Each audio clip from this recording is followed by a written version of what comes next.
Welcome to this video, students. In this video we are going to discuss introduction of exercise number 4.2. ठीक है, तो यहाँ पे last हमने एक्सरसाइज नंबर 4.1 के इंट्रोडक्शन में देखा था कि एक क्वाड्रेटिक इक्वेशन का स्टैंडर्ड फॉर्म क्या होता है, ax² plus bx plus c is equal to 0, जहां पे a 0 नहीं हो सकता। ठीक है, जैसे यहाँ पे हम कुछ एग्जांपल्स लेते हैं तो 3x² plus 5x minus 7 is equal to 0। तो यहाँ पे क्या हुआ, जो यहाँ पे a b और c होता है वहां पे कोई भी नंबर्स आ सकते हैं। ठीक है, तो यहाँ पे इस एग्जांपल के अंदर a की जगह पे 3 आ गया, b की जगह पे 5 आ गया और c की जगह पे -7 आ गया, तो एक हमारा क्वाड्रेटिक इक्वेशन बन गया। ठीक है, तो उसी तरीके से सेकंड एग्जांपल देखते हैं, 2x² minus 3x plus 9 is equal to 0। ठीक है, तो यहाँ पे क्या हुआ, a की जगह पे 2 आ गया, b की जगह पे -3 आ गया और c की जगह पे +9 आ गया। ठीक है, तो यहाँ पे x² x और दोनों फिक्स रहेंगे, सिर्फ a b और c की जगह पे नए नए नंबर्स आते जाएंगे और हमें नए नए क्वाड्रेटिक इक्वेशंस मिलते जाएंगे। ठीक है, और थर्ड एग्जांपल लेते हैं, x² plus 7 is equal to 0। तो यहाँ पे a की जगह पे क्या आ गया, 1 आ गया। ठीक है, यहाँ पे x² के आगे आपको कुछ भी नहीं दिख रहा है, मतलब कि यहाँ x² के आगे a है, उसकी जगह पे हमने 1 रखा हुआ है। ठीक है, और यहाँ पे x वाला टर्म नहीं है, तो यहाँ पे b है वो 0 हो गया है। ठीक है, इसीलिए यहाँ पे हमें x वाला टर्म नहीं दिख रहा है और यहाँ पे c की जगह पे हमने क्या ले लिया है, 7 ले लिया है। ठीक है, तो यहाँ पे ये बात भी आपको समझनी कि इस इक्वेशन में b हमने 0 लिया है। ठीक है, फोर्थ एग्जांपल देखते हैं, 2x² plus x is equal to 0। तो यहाँ पे x² के आगे a था तो हमने यहाँ पे 2 लिया, मतलब कि a इज इक्वल टू हमारा इस इक्वेशन में क्या हो गया है, 2 हो गया है। b इज इक्वल टू क्या हो गया है, 1। अब यहाँ पे x वाला टर्म है इसलिए ये bx वाला टर्म होगा और यहाँ पे x के आगे में कुछ नहीं दिख रहा है, उसका मतलब हमने b इज इक्वल टू 1 लिया है, फिर कोई भी टर्म नहीं है, इसका मतलब क्या होगा कि हमने c इज इक्वल टू 0 लिया है। ठीक है, तो ये वाला इस तरीके से हम कोई भी quadratic equation a b c की डिफरेंट वैल्यूज पुट करके बना सकते हैं। ठीक है, उसके बाद हमने क्या देखा था, सॉल्यूशन क्या होगा, value of the variable which satisfy the equation. ठीक है, इस वेरिएबल की ऐसी वैल्यूज जो इस इक्वेशन को सेटिस्फाई करते हो, जहां पे हमने ये वाला एग्जांपल भी लिया था, x² minus 5x plus 6 is equal to 0। एक क्वाड्रेटिक इक्वेशन है। ठीक है, यहाँ पे a इज इक्वल टू 1 है, b इज इक्वल टू -5 है और c इज इक्वल टू 6 है। ठीक है, ये वाला एक क्वाड्रेटिक इक्वेशन है, उसका सॉल्यूशन क्या होगा, तो यहाँ पे x के हमें ऐसी वैल्यूज लेनी है जो इस इक्वेशन को सेटिस्फाई करे। तो यहाँ पे हमने सबसे पहले 1 ट्राई किया था, x इज इक्वल टू यहाँ पे हम 1 रखते हैं तो इसकी value x² minus 5x plus 6, उसकी वैल्यू कितनी आ जाती थी, 2 आ जाती थी। ठीक है, फिर x is equal to 2 try करें तो x² माइनस 5x प्लस 6 की वैल्यू कितनी आ रही थी, 0 आ रही थी। तो यहाँ पे 2 पे इक्वेशन सेटिस्फाई नहीं हो रहा था क्योंकि x² minus 5x plus 6 is equal to क्या था, 0। तो x is equal to 1 put करे तब वो क्या आ रहा था, 2 आ रहा था, लेकिन x is equal to 2 put करे तब वो क्या आ रहा था, 0 आ रहा था, और x is equal to 3 put करे तब भी वो क्या आ रहा था, 0 आ रहा था। तो यहाँ से हमने ये वाला कंक्लूजन निकाला था कि x is equal to 2 and x is equal to 3 are the solution of x² minus 5x plus 6 is equal to 0। ठीक है, ये वाला पूरा मैंने एक्सरसाइज 4.1 के इंट्रोडक्शन में समझाया है। अगर आपने वो वीडियो नहीं देखा है तो ऊपर आई बटन में क्लिक करके आप वो वाला वीडियो चेक कर सकते हो, या फिर नीचे डिस्क्रिप्शन में भी उस वीडियो की लिंक में दे दूंगा, वहां पे जाके भी आप इंट्रोडक्शन ऑफ एक्सरसाइज 4.1 देख सकते हो। ठीक है, नेक्स्ट यहाँ पे देखते हैं, ये जो हमने सॉल्यूशन फाइंड किए x इज इक्वल टू 2 और x इज इक्वल टू 3। ठीक है, वो जो मेथड हमने यूज की उसको हम बोलेंगे ट्रायल एंड एरर मेथड। ठीक है, ट्रायल एंड एरर मेथड क्यों बोलेंगे कि सबसे पहले हमने यहाँ पे ट्राई किया कि क्या 1 इसका सॉल्यूशन हो सकता है, तो 1 उसका सॉल्यूशन नहीं हुआ तो ट्राई किया, एरर आई। तो नेक्स्ट हमने 2 ट्राई किया तो 2 पे हमें सॉल्यूशन मिल गया। ठीक है, फिर नेक्स्ट हमने 3 ट्राई किया तो 3 पे हमें सॉल्यूशन मिल गया। तो इस तरीके से हम ट्राई करते गए और एरर आ रही कि नहीं वो चेक करते गए। इस मेथड को हम बोलेंगे ट्रायल एंड एरर मेथड, जिसमें ट्राई करते जाना है और फिर सॉल्यूशंस फाइंड करते जाने। ठीक है, लेकिन हम ये वाली मेथड इस चैप्टर के अंदर यूज नहीं करेंगे। ठीक है, यहाँ मैंने लिखा है विल नॉट यूज। ये वाली मेथड अब क्यों यूज नहीं करेंगे वो हम यहाँ पे समझ लेते हैं। यहाँ पे मैंने दूसरा एग्जांपल लिया है, 25x² minus 25x plus 6 is equal to 0। ये वाला भी एक क्वाड्रेटिक इक्वेशन होगा। ठीक है, यहाँ पे x² वाला टर्म है, ठीक है, और ये x वाला टर्म और ये कांस्टेंट टर्म। यहाँ पे x की मैक्सिमम पावर 2 है तो इक्वेशन भी क्या होगा, क्वाड्रेटिक इक्वेशन होगा। अब इसके सॉल्यूशन के बारे में हम बात करें तो इसका सॉल्यूशन, एक सॉल्यूशन है 3/5 और दूसरा सॉल्यूशन है 2/5। ठीक है, जैसा हमने पढ़ा था लास्ट लेक्चर में कि कोई भी क्वाड्रेटिक इक्वेशन के मैक्सिमम 2 सॉल्यूशन हो सकते हैं, तो इस इक्वेशन के 2 सॉल्यूशंस है और वो कौन से है, 3/5 और 2/5। तो यहाँ पे 3/5 की वैल्यू होती है 0.6 और 2/5 की वैल्यू होती है 0.4। तो अब अगर हम इस इक्वेशन को ट्रायल और एरर मेथड से सोल्व करते तो क्या हम कभी भी उसकी वैल्यू 0.6 और 0.4 ट्राई करते, नहीं करते। ठीक है, क्योंकि हम यहाँ पे क्या करते हैं, 1 ट्राई करते, 2 ट्राई करते, 3 ट्राई करते, 4 ट्राई करते, ऐसे आगे ट्राई करते जाती तो यहाँ पे हमें कभी भी इस इक्वेशन का सोल्यूशन मिलता ही नहीं। ठीक है, तो trial and error method her bar solution find करके दे आपको, ऐसा नहीं हो सकता। तो यहाँ पे हम क्या करेंगे, दूसरी मेथड से यहाँ पे, ठीक है, वो कौन सी मेथड्स हम यूज करेंगे सोल्यूशन फाइंड करने के लिए, तो यहाँ पे मैं 3 मेथड्स इस चैप्टर में पढ़ने के लिए आएंगे। तो यहाँ पे मैंने लिखा है methods to find the solution of quadratic equation, जिसमें से फर्स्ट मेथड आपको दी है फैक्टराइजेशन। ठीक है, पहली मेथड कौन सी आएगी, फैक्टराइजेशन मेथड, दूसरी मेथड है कंप्लीटिंग द स्क्वायर मेथड और तीसरी मेथड है क्वाड्रेटिक फॉर्मूला मेथड। ठीक है, इन तीनों में से कोई भी मेथड्स आप यूज करो, आपको हर बार सेम ही आंसर मिलेंगे। ठीक है, जैसे हम लीनियर इक्वेशन में सोल्व करते थे, लीनियर इक्वेशन सोल्व करने के लिए 3 मेथड्स थी, सब्स्टिट्यूशन मेथड, एलिमिनेशन मेथड और क्रॉस मल्टीप्लिकेशन मेथड। आप किसी भी मेथड से सोल्व करो, ठीक है, क्वेश्चन सेम होगा तो आंसर तो सेम ही आएगा। सिर्फ ये 3 अलग अलग मेथड्स है जिसमें से हम कोई भी मेथड यूज करते हैं सॉल्यूशन फाइंड करने के लिए, लेकिन आंसर तो सेम ही आएगा। तो इन तीनों में से कोई भी मेथड जो भी आपको इजी लगती है उसका यूज आप सॉल्यूशन फाइंड करने के लिए कर सकते हो। ठीक है, लेकिन कभी कभी क्वेश्चन ऐसे भी आती है कि फैक्टराइजेशन मेथड यूज करके ही सोल्व करो क्वेश्चन, तब आपको कंपल्सरीली फैक्टराइजेशन मेथड यूज करनी होती है। कभी कभी क्वेश्चन ऐसा भी आता है कि आप कंप्लीटिंग स्क्वायर मेथड यूज करके सॉल्यूशन फाइंड करो, तब आपको compulsorily completing square method use करनी होती है। कभी कभी क्वेश्चन ऐसा भी आता है कि क्वाड्रेटिक फॉर्मूला यूज करके आप सॉल्यूशन फाइंड करो, तो वहां पे आपको कंपल्सरीली ये मेथड्स यूज करनी पड़ती है। तो आपको तीनों मेथड सीखनी है। ठीक है, जिसमें से हम एक्सरसाइज 4.2 के अंदर मेथड 1 फैक्टराइजेशन मेथड सीखेंगे, जो हमने ऑलरेडी सीख लिया पोलिनोमियल के अंदर। ठीक है, अब हमने किस पोलिनोमियल के अंदर सीखा था, मिडल टर्म स्प्लिटिंग मेथड, तो यही मेथड इस फैक्टराइजेशन मेथड के अंदर पूरी की पूरी आने वाली है। ठीक है, तो यहाँ पे हम एक एग्जांपल देखते हैं। फर्स्ट एग्जांपल है हमारा 2x² + 7x - 9 = 0। ठीक है, इसके सॉल्यूशन हमें फाइंड करने हैं।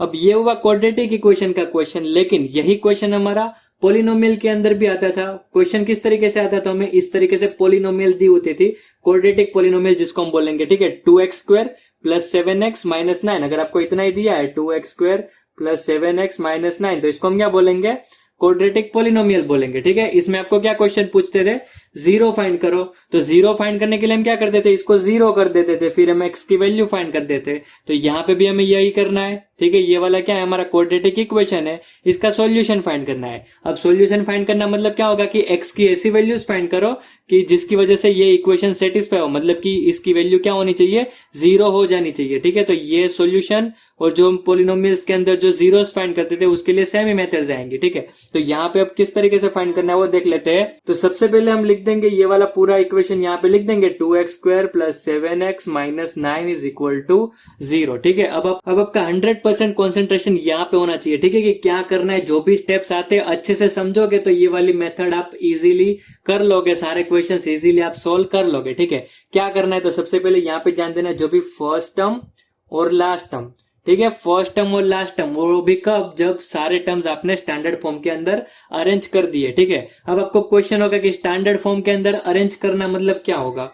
ठीक है, तो यहाँ पे आपको समझना है कि सबसे पहले होना चाहिए x² वाला टर्म सबसे आगे होना चाहिए। ठीक है, फिर उसके बाद होना चाहिए x वाला टर्म और उसके बाद होना चाहिए कांस्टेंट टर्म। अगर इस फॉर्म में नंबर्स है तो उसको हम बोलेंगे स्टैंडर्ड फॉर्म। ठीक है, सबसे पहले क्या होना चाहिए, x² वाला, फिर होना चाहिए x वाला टर्म और फिर होना चाहिए नंबर वाला टर्म। तो यहाँ पे पहले से ही हमें जो क्वेश्चन दिया था उसके अंदर स्टैंडर्ड फॉर्म में ही था, अगर नहीं होता तो उसको हमें स्टैंडर्ड फॉर्म के अंदर कन्वर्ट करना पड़ता। ठीक है, जैसे यहाँ पे सपोज कर लो कि 2x² यहाँ आगे नहीं दिया लेकिन बीच में दिया है और 7x को आगे ले लिया। ठीक है, इस तरीके से दिया है 7x + 2x² - 9 = 0। तो हमें क्या करना होता, इस 2x² को आगे लाना होता और 7x को बीच में ले जाना होता। ठीक है, स्टैंडर्ड फॉर्म याद रखना है, सबसे पहले x² वाला टर्म आना चाहिए, फिर x वाला टर्म आना चाहिए, फिर कांस्टेंट टर्म आना चाहिए। ठीक है, कांस्टेंट टर्म मतलब जिसके अंदर कोई भी वेरिएबल नहीं है, सिर्फ और सिर्फ आपको नंबर दिए। तो सबसे पहले हम क्या करेंगे, स्टैंडर्ड फॉर्म के अंदर कन्वर्ट करेंगे। ठीक है, इन तीनों में से कोई भी मेथड से आप सोल्व करो, आपका स्टैंडर्ड फॉर्म में कन्वर्ट करना कंपलसरी है।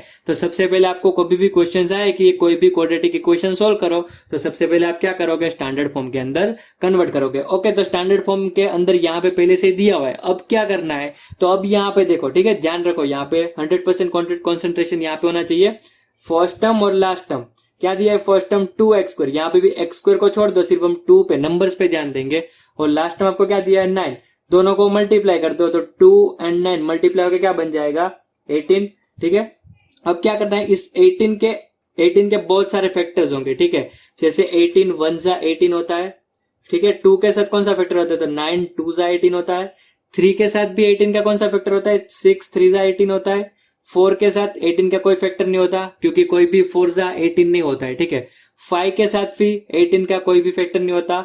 और 6, तो 6 यहाँ पे ऑलरेडी आ चुका है, तो यहाँ पे 18 के फैक्टर्स खत्म हो जाएंगे, ठीक है। तो 18 के यहाँ बहुत सारे फैक्टर्स है, 18 1 जा 18 होता है, 9 2 जा भी 18 होता है, 6 3 जा भी 18 होता है, ठीक है। ऐसे नहीं पता चले तो 1 2 3 ऐसे 1 बाय 1 फाइंड करते जाना। अब इसमें से हमें ऐसे फैक्टर्स लेने हैं, ठीक है। यहाँ पे ध्यान देना, इसमें से इन तीनों में से हमें वो वाला फैक्टर लेना है जिसमें जिन फैक्टर्स का माइनस करके, ठीक है, ये लास्ट वाली साइन पे ध्यान देना है, ठीक है। ये एक साइन और दो साइन, उसमें से हमें सिर्फ लास्ट वाली साइन ही देखनी है, ठीक है। सबसे पहले क्या करना है, फर्स्ट और लास्ट नंबर का मल्टीप्लाई कर दो, तो 2 9 18। फिर उसके ऐसे फैक्टर्स लो कि माइनस करके फिर ये बीच वाला नंबर देखना है कि 7 आए, ठीक है। 18 के ऐसे फैक्टर्स लेने हैं कि माइनस करके 7 आए। तो यहाँ पे 18 के फैक्टर्स है, अगर इसमें माइनस करे तो आंसर क्या आ रहा है, 17। तो यहाँ पे ये वाले फैक्टर्स नहीं चलेंगे, ठीक है। इसमें माइनस करे तो 6 - 3 क्या आएगा, 3। तो ये वाला फैक्टर भी नहीं चलेगा। इस फैक्टर में माइनस करे तो 9 - 2 क्या आ जाएगा, 7। तो ये वाले फैक्टर्स हमें लेने हैं 9 2 जा, ठीक है। ये वाले फैक्टर्स है वो हमें इसमें काम में लेने हैं, ठीक है। अब इसमें क्या करना है, जो फर्स्ट टर्म है और लास्ट टर्म है वो एज इट इज नीचे लिख देना, इस तरीके से लिख देंगे 2x² और लास्ट टर्म क्या है -9 = 0। फर्स्ट और लास्ट टर्म जो भी थे एज इट इज उसको हम नीचे लिख देंगे, सिर्फ मिडल में हम चेंजेस करेंगे। मिडल में क्या करना है, जो हमने फैक्टर्स डिसाइड किए 9 2 जा वो हम दोनों यहाँ बीच में लिख देंगे, 9x और 2x इस तरीके से लिख देंगे, ओके। और यहाँ पे याद रखना है दोनों के साथ x लगा देना है। और दूसरी चीज आपको याद रखनी है कि ऑलवेज बड़ा नंबर है वो आगे रखना, ठीक है। अब बड़ा नंबर क्यों आगे रखना है, क्योंकि ये रूल है, ठीक है। इस तरीके से करोगे तो ही इसका आंसर सही से आएगा। तो ये रूल है, इसमें कुछ डाउट नहीं होना चाहिए, ठीक है। रूल है इसलिए इसके बड़े नंबर को हम आगे रखेंगे। नेक्स्ट क्या करना है, इसकी साइन डिसाइड करेंगे। अब साइन कैसे डिसाइड करना है, तो वापिस हम इस इक्वेशन पे आ जाएंगे, ओके। जो भी यहाँ पे फर्स्ट साइन है उसको यहाँ पे फर्स्ट प्लेस पे रख देंगे। तो यहाँ पे फर्स्ट साइन प्लस की है तो यहाँ पे क्या रख देंगे, प्लस रख देंगे। अगर यहाँ पे माइनस होता तो यहाँ पे हम क्या रखते, माइनस रखते, ठीक है। इजी याद रखना है आपको, जो भी यहाँ पे फर्स्ट साइन है वो यहाँ पे फर्स्ट प्लेस पे रख देनी है, ठीक है। अब नेक्स्ट क्या करना है, यहाँ पे आया प्लस और सेकंड यहाँ पे क्या है माइनस, तो प्लस माइनस क्या होगा, माइनस। तो यहाँ पे क्या आएगा, माइनस, ठीक है। फिर यहाँ पे मल्टीप्लीकेशन का जो रूल के हिसाब से आता है वो यहाँ पे, ठीक है। ये ट्रिक है साइन डिसाइड करने की, ठीक है। यहाँ पे मल्टीप्लीकेशन नहीं होता है लेकिन ये साइन डिसाइड करने के लिए एक ट्रिक है, ओके। फिर से एक बार देख लेते हैं क्या करना है आपको। यहाँ प्लस दिया है तो यहाँ पे भी हम क्या कर देंगे, प्लस। और यहाँ पे प्लस आया, फिर सेकंड साइन के साथ हमें देखना है, सेकंड साइन के साथ इसको कंपेयर करना है, ओके। तो यहाँ क्या होगा, प्लस माइनस, तो यहाँ माइनस रख देना है, ओके। ओके, इस तरीके से हम साइन डिसाइड करेंगे। उसके बाद क्या करना है, तो यहाँ पे 2 2 की पेयर बना देनी है, फर्स्ट और सेकेंड। इस तरीके से 2 2 की पेयर बना देंगे और फर्स्ट 2 नंबर्स में से जो भी मैक्सिमम कॉमन आ सकता है वो कॉमन हम निकाल लेंगे। तो यहाँ नंबर्स में तो कुछ कॉमन नहीं, क्योंकि 2 और 9 में कुछ कॉमन नहीं निकल सकता, तो हम वेरिएबल कॉमन निकाल लेंगे। वेरिएबल क्या कॉमन निकलेगा, x। तो यहाँ अंदर बचेगा 2x और यहाँ पे बचेगा +9, ठीक है। क्योंकि यहाँ से x निकल गया तो यहाँ पे 2x बचेगा और यहाँ से x निकल गया तो यहाँ सिर्फ 9 बचेगा। अब यहाँ पे 2x + 9 जो भी ब्रैकेट के अंदर बनता है वो यहाँ पे हम लिख देंगे, ठीक है। तो यहाँ पे मैंने ब्रैकेट के अंदर क्या लिख दिया, 2x + 9। अब यहाँ पे हम क्या करेंगे, यहाँ पे आपको फर्स्ट टर्म देखना है। फर्स्ट टर्म क्या है, 2x। अब x वाला टर्म ऊपर ढूंढो, यहाँ पे x वाला टर्म कौन सा है, ये वाला। वो क्या दिया है आपको, -2x। तो ये +2x और -2x, तो यहाँ पे हम किससे मल्टीप्लाई करेंगे, तो ये -2x बन जाता है, तो -1 से मल्टीप्लाई करेंगे, ठीक है। इस तरीके से हम डिसाइड करेंगे तो ऑटोमेटिकली ये ऊपर वाला यहाँ पे बन जाएगा, ठीक है। क्या करना है, सबसे पहले फिर से एक बार देख लेते हैं। यहाँ पे जो भी ब्रैकेट के अंदर बनता है वो यहाँ पे हम ब्रैकेट करके लिख देंगे, ठीक है। जो भी बनता है वो कॉपी कर देना है, सिर्फ 2x + 9 बना तो यहाँ पे ब्रैकेट करके हमने 2x + 9 लिख दिया। नेक्स्ट क्या करना है, फर्स्ट टर्म देखो इसका, ठीक है। फर्स्ट टर्म सिर्फ सेट कर दोगे तो दूसरा टर्म ऑटोमेटिकली आपका सेट हो जाएगा। तो फर्स्ट टर्म आपको क्या दिया है, 2x। तो x वाला टर्म कौन सा है, तो यहाँ पे x वाला टर्म है -2x। तो 2x में से -2x बनाने के लिए हमें -1 से मल्टीप्लाई करना होगा। तो हमने -1 से मल्टीप्लाई कर दिया। देखो पीछे वाला टर्म भी ऑटोमेटिकली अरेंज हो जा रहा है। देखो -1 × 9 क्या होगा, -9 होगा। तो पीछे वाला टर्म भी ऑटोमेटिकली अरेंज हो गया। अब देखो यहाँ पे नेक्स्ट क्या करना है, तो जो भी कॉमन ब्रैकेट यहाँ पे आया, ठीक है। यहाँ पे हमने कॉपी क्यों किया, क्योंकि हमें नेक्स्ट टर्म में उसको कॉमन निकालना था। तो यहाँ पे 2x + 9 को हम नेक्स्ट टर्म के अंदर कॉमन निकाल लेंगे, 2x + 9 बाहर आ जाएगा। तो यहाँ से 2x + 9 बाहर आ गया तो यहाँ से क्या बचेगा, x बचेगा, ठीक है। यहाँ से 2x + 9 हटा दो तो क्या दिख रहा है, सिर्फ x दिख रहा है। फिर आएगा माइनस, फिर यहाँ से भी 2x + 9 को हम बाहर निकाल ले तो यहाँ क्या बचेगा, 1। ओके, इस तरीके से देखो यहाँ पे दो टर्म्स है, एक टर्म और दो टर्म। ठीक है, हमने क्या किया, दोनों टर्म्स में 2x प्लस 9 2x प्लस 9 है। ठीक है, यहाँ फर्स्ट टर्म देखो तो उसके अंदर भी 2x प्लस 9 है, सेकंड टर्म देखो तो उसके अंदर भी 2x प्लस 9 है। तो हम क्या करेंगे, 2x प्लस 9 को इस तरीके से बाहर निकाल लेंगे, तो यहाँ बाहर आ गया। अब यहाँ से 2x प्लस 9 बाहर आ गया तो अंदर क्या बचेगा, सिर्फ x बचेगा, तो x लिख दिया, फिर माइनस तो माइनस लिख दिया, फिर यहाँ से 2x प्लस निकल लिया तो सिर्फ 1 बचेगा, तो हमने -1 लिख दिया इज इक्वल टू 0। तो यहाँ पे दो फैक्टर्स मिल गए। ठीक है, यहाँ पे फैक्टर्स बनाए, इसीलिए इस मेथड को हम क्या बोलते हैं, फैक्टराइजेशन मेथड, क्योंकि यहाँ पे पहले था एक, वहां से एक और दो फैक्टर्स बन गए, इसीलिए हम इस मेथड को बोलते हैं फैक्टराइजेशन मेथड। अब नेक्स्ट क्या करना है, दोनों फैक्टर्स को 0 कर दो, तो 2x plus 9 is equal to 0 and x minus 1 is equal to 0। तो यहाँ x क्या मिल जाएगा हमें, 9 इस साइड जाएगा तो -9, फिर 2 जाएगा डिवीजन में तो -9/2, और x इज इक्वल टू यहाँ पे क्या मिल जाएगा, -1 इस साइड जाएगा तो +1। तो यहाँ पे हमें दो जीरोस मिल गए। ठीक है, -9/2 और x इज इक्वल टू 1। तो इसी टाइप के क्वेश्चन से आपको एक्सरसाइज नंबर 4.2 के अंदर सोल्व करने के लिए आएंगे। काफी इजी मेथड है, अगर थोड़ा सा भी अच्छे से ध्यान दोगे तो ये वाली मेथड आप कर लोगे। बहुत इजी मेथड है और बहुत सारी जगह पे काम आती है, तो इसमें अच्छे से कॉन्सेंट्रेट करना और सारे क्वेश्चंस अच्छे से सोल्व कर लेना। ओके, अब नेक्स्ट मुझे यहाँ पे आपको एक चीज बतानी कि यहाँ पे हमने सॉल्यूशन फाइंड किया, उसका दूसरा नाम रूट्स भी होता है। ठीक है, 5 सेकंड का टाइम दो और दिमाग में ये चीज डाल दो कि सॉल्यूशन फाइंड करने के लिए बोले तो भी हमें ये करना है और रूट्स फाइंड करने के लिए बोले तो भी हमें ये करना है। ठीक है, सॉल्यूशन का ही दूसरा नाम रूट्स होता है। ठीक है, तो सॉल्यूशन और रूट्स दोनों एक ही चीज है। ओके, तो अब हम नेक्स्ट लेक्चर के अंदर एक्सरसाइज 4.2 के क्वेश्चन सोल्व करेंगे। तो यहाँ पे हमारा इंट्रोडक्शन वाला पार्ट है वो खत्म होता है। Okay, that's it for today students. अगर आपको ये वीडियो पसंद आया तो इस वीडियो को लाइक करना मत भूलना, और यहाँ पे स्क्रीन पे आपको मेरी फोटो दिख रही होगी जिस पे क्लिक करके आप इस चैनल को सब्सक्राइब कर सकते हो। और स्क्रीन पे दूसरे दिखाए गए वीडियोस है जिसमें से आप इस चैप्टर के रिलेटेड कुछ बुक के क्वेश्चंस और कुछ इंपॉर्टेंट क्वेश्चंस भी देख सकते हो। तो मिलते हैं नेक्स्ट वीडियो में, तब तक के लिए बाय बाय।